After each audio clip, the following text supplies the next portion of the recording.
തെരഞ്ഞെടുപ്പ് ഫലം വരുന്നതിന് മുൻപ് മുസ്ലിം ലീഗിലെ മുതിർന്ന നേതാവ് കെ ഖാദറുമായി സംസാരിച്ചപ്പോൾ ഏതാണ്ട് ഇപ്പോൾ പുറത്തു വന്ന ഫലത്തിനോട് ചേർന്ന് നിൽക്കുന്ന തരത്തിലുള്ള ഒരു പ്രവചനം അദ്ദേഹം നടത്തിയിരുന്നു. ആ യാഥാർത്ഥ്യത്തോട് അടുത്തിരിക്കുകയാണ് ഇപ്പോൾ പുറത്തു വന്ന ഫലം. തെരഞ്ഞെടുപ്പിന് ശേഷം ലീഗിലെ സാധ്യതകൾ എന്ത് എന്ന് ചോദിച്ചറിയാൻ നമുക്ക് അദ്ദേഹവുമായി വീണ്ടും സംസാരിക്കാം. ഇപ്പോൾ മുസ്ലിം ലീഗിനുണ്ടായിട്ടുള്ള വലിയ മുന്നേറ്റം, കേരളത്തിൽ UDF-നുണ്ടായിട്ടുള്ള മുന്നേറ്റത്തോടൊപ്പം തന്നെ എടുത്തു പറയേണ്ടതാണ് മുസ്ലിം ലീഗിനുണ്ടായിട്ടുള്ള വലിയ മുന്നേറ്റം. ഈ മുന്നേറ്റത്തിന് ഘടകമായിട്ടുള്ള സാഹചര്യങ്ങൾ എന്തൊക്കെയാണെന്നാണ് അങ്ങ് വിലയിരുത്തുന്നത്? അല്ല, ഈ വിഷയം നേരത്തെ നമ്മൾ ഡിസ്കസ് ചെയ്തപ്പോൾ ഞാൻ പറഞ്ഞിരുന്നത് ലീഗിന് 22 സീറ്റാണ്. ആ 22 കിട്ടി.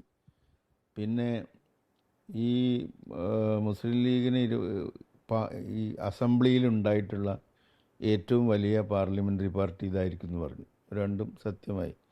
മുസ്ലിം ലീഗിൻ്റെ പ്രതിബദ്ധത, ജനങ്ങളോടുള്ള പ്രതിബദ്ധത, അതിൻ്റെ മതനിരപേക്ഷമായിട്ടുള്ള രാഷ്ട്രീയം, അതിൻ്റെ ജനസേവനം, രാഷ്ട്രീയ പാർട്ടികൾക്ക് സാധാരണ ഇല്ലാത്ത വിധം ജനങ്ങളുടെ ഭവന നിർമ്മാണ പദ്ധതികളും ചികിത്സാ പദ്ധതികളും വിദ്യാഭ്യാസത്തിന് സഹായം ചെയ്യലും വിവാഹത്തിന് സഹായം ചെയ്യലും, ഇങ്ങനെ എല്ലാ വിധത്തിലും ഒരു NGO ചെയ്യുന്നത് പോലെ, ഒരു ഓർഗനൈസേഷൻ ചെയ്യുന്ന പോലുള്ള പ്രവൃത്തിയും ഒരു രാഷ്ട്രീയ പാർട്ടിയുടെ പ്രവൃത്തിയും വളരെ പ്രതിബദ്ധതയോടുകൂടി പ്രവർത്തിക്കുകയും എല്ലാവരും ഒറ്റ ടീമായി നിന്ന് കഠിനമായി അധ്വാനിക്കുകയും ചെയ്യലാണ് ലീഗിൻ്റെ ഒരു സ്വഭാവം.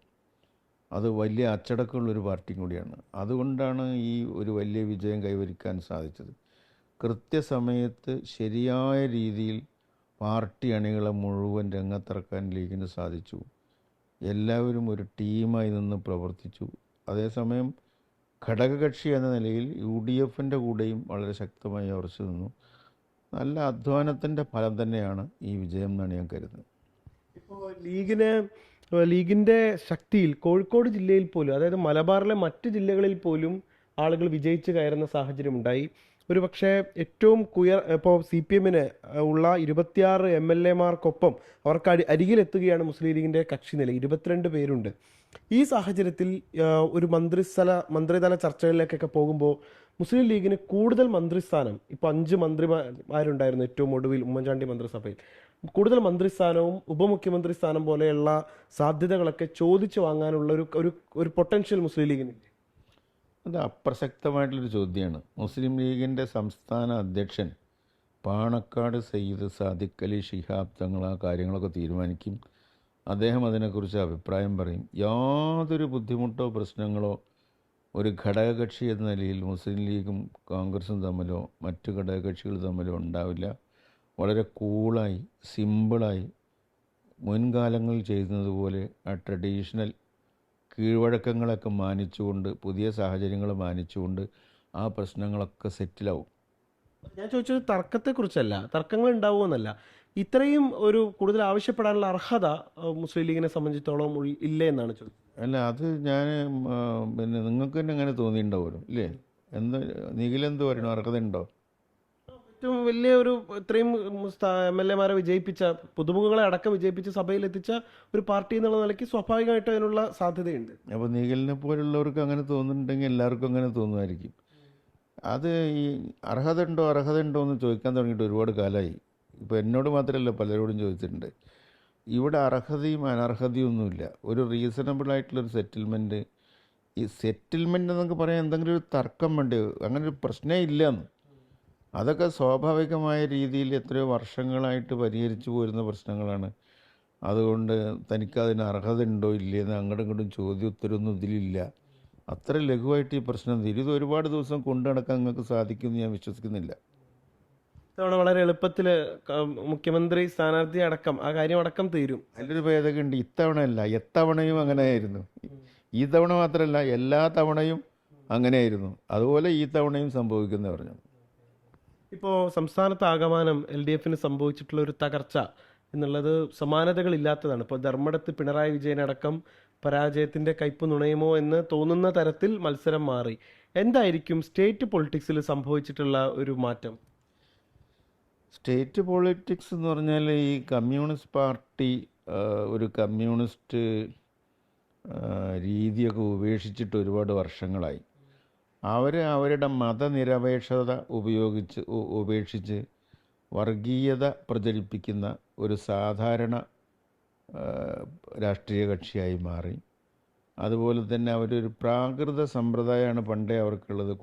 കൊലയും ആക്രമങ്ങളും ഇങ്ങനെയൊക്കെയുള്ള അതൊക്കെ വളരെ പ്രാകൃതമാണ്. പുതിയ കാലഘട്ടത്തിലെ മനുഷ്യർക്ക് ഒരിക്കലും ഉൾക്കൊള്ളാൻ സാധിക്കാത്ത ഒരു സമീപനമാണ് അവർക്കുള്ളത്.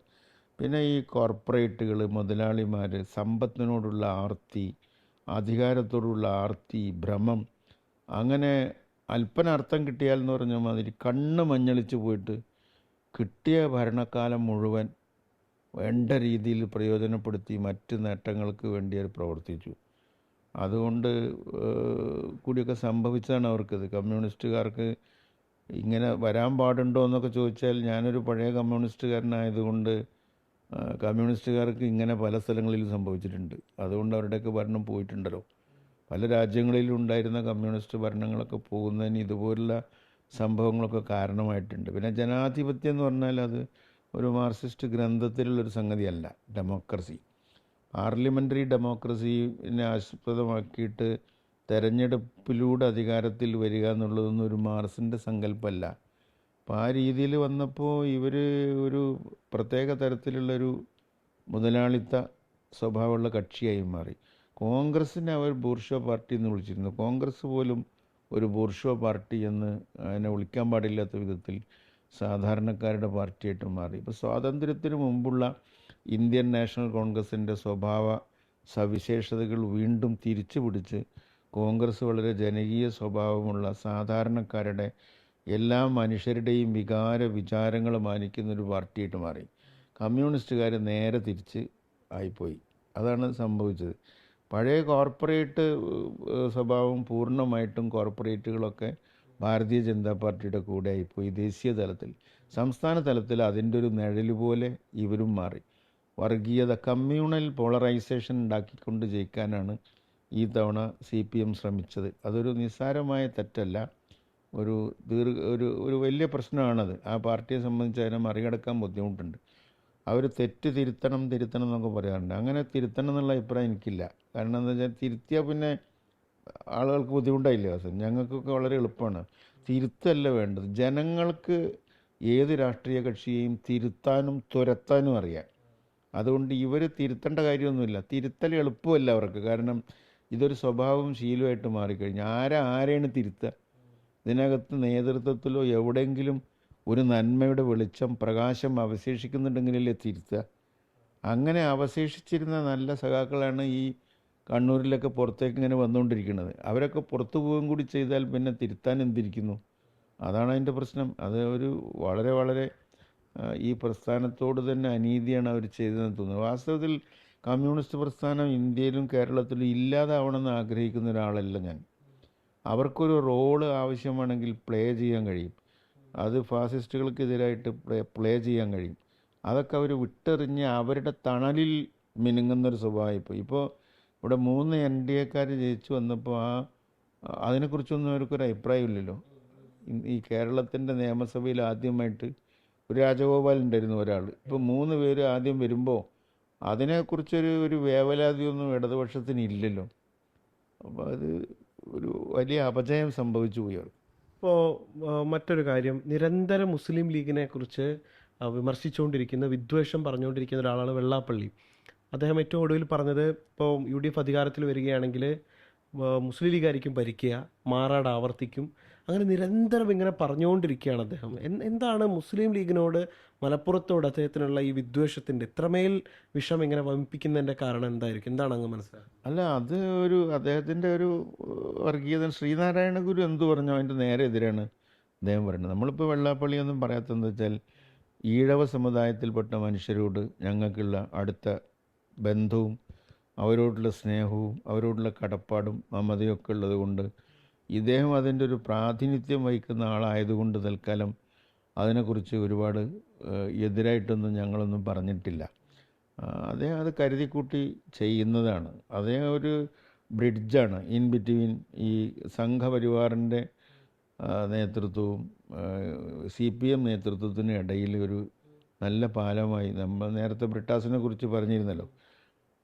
എന്നൊരു നല്ല പാലമായി അദ്ദേഹം പ്രവർത്തിക്കുകയാണ്. രണ്ട് ഭാഗത്തും കൂടിയാണ് അദ്ദേഹം. അപ്പോൾ അദ്ദേഹത്തിൻ്റെ മകനെ അവരുടെ പക്ഷത്തേക്ക് കൊടുത്ത് ഇദ്ദേഹം ഇപ്പുറത്ത് നിൽക്കുന്ന പോലെ കാണിച്ച് ഇപ്പോൾ അദ്ദേഹത്തിൻ്റെ അതേ വാക്കുകൾ ഏറ്റെടുക്കാനായിട്ട് ഇപ്പോൾ CPM ആളുണ്ടായല്ലോ, ഒരുപാട് പേരില്ലേ. കാറിൽ കയറ്റി കൊണ്ടുപോയല്ലോ. അല്ല, കാറിൽ കയറ്റി കൊണ്ടുപോകുന്നതല്ല. ഇപ്പോൾ വിജയരാഘവൻ പറയുന്നത് അത് തന്നെയാണ്, കോഴിക്കോട് ജില്ലാ സെക്രട്ടറി മോഹനം പറയുന്നത് അത് തന്നെയാണ്, ഒരിക്കൽ ഇളമരം കരീം പറഞ്ഞ അതാണ്, കടകംപള്ളി സുരേന്ദ്രൻ പറഞ്ഞ അതാണ്, ചില PN വാസവൻ ചെയ്തുകൊണ്ടിരുന്നത് അതാണ്, സജി ചെറിയാൻ പറഞ്ഞതാണ്. അപ്പോൾ ഇടതുപക്ഷ പ്രസ്ഥാനത്തിൽ അദ്ദേഹത്തിന് ധാരാളം അനുയായികളുണ്ടായി. അപ്പോൾ പിന്നെ ഇയാളെ മാത്രം പറഞ്ഞിട്ട് കാര്യമില്ലല്ലോ. അദ്ദേഹത്തിന് പിന്നെ കമ്മ്യൂണിസ്റ്റൊന്നും അല്ലല്ലോ. ഈ വെള്ളാപ്പള്ളിയുമായിട്ടുള്ള സഹവർത്തിത്വം ഈ തെരഞ്ഞെടുപ്പിൽ LDFനെ ദോഷകരമായി ബാധിച്ചിട്ടുണ്ട് എന്ന് കരുതുന്നു. അത് പറയാൻ കഴിയില്ല. ഒന്നാമത് ഇവരൊന്നും പറയുന്നതനുസരിച്ച് എല്ലാ സമുദായത്തിലുള്ള അംഗങ്ങളും വോട്ട് ചെയ്യാനൊന്നും ഇടയില്ലല്ലോ. അപ്പം അദ്ദേഹം പറഞ്ഞതനുസരിച്ചാണെങ്കിൽ CPM തോക്കാൻ പാടില്ലല്ലോ. തോൽക്കാൻ യാതൊരു സാധ്യതയില്ല. അപ്പം അവരൊന്നും വോട്ട് ചെയ്തിട്ടുണ്ടാവില്ല.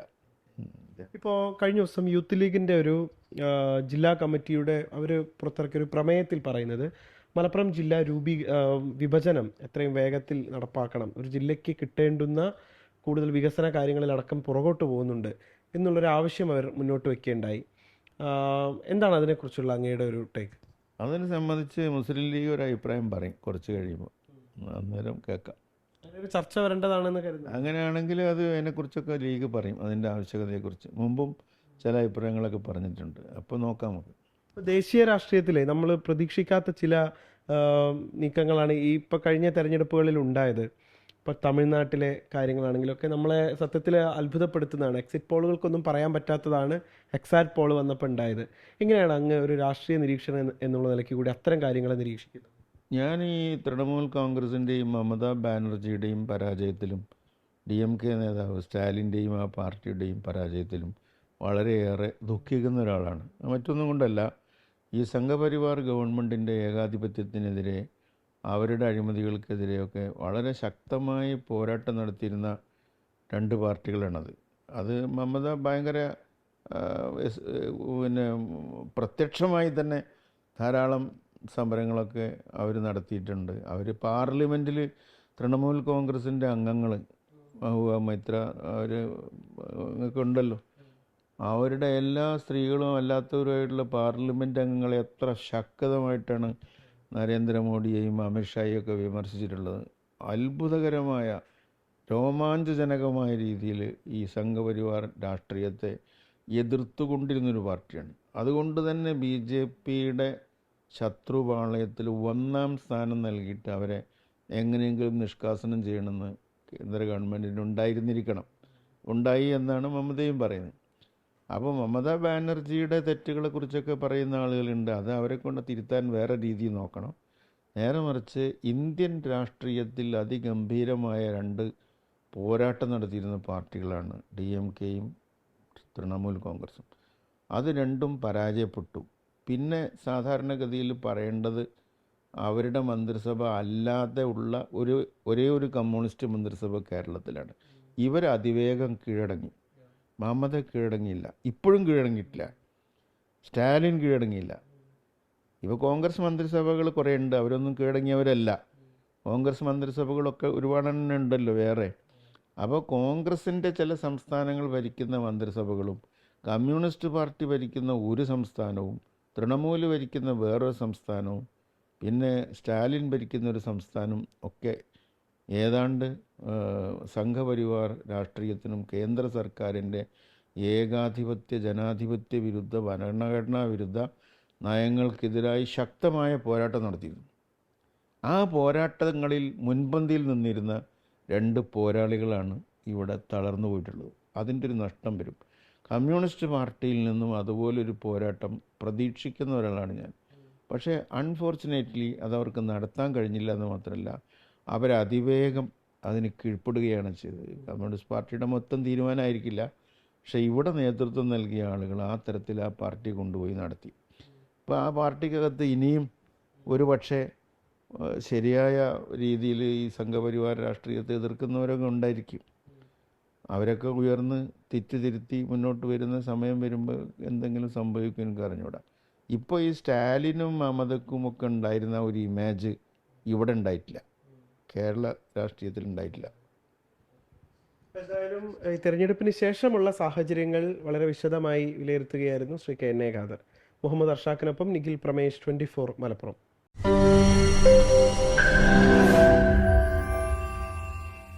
ലോകത്തെവിടെയായാലും ഏത് സമയത്തും 24 വാർത്തകളും ഓഗ്മെന്റഡ് റിയാലിറ്റി പാക്കേജുകളും എക്സ്പ്ലെയിനറുകളും വിശദമായി കാണാൻ ഞങ്ങളുടെ യൂട്യൂബ് ചാനൽ നിങ്ങൾക്ക് സബ്സ്ക്രൈബ് ചെയ്യാം.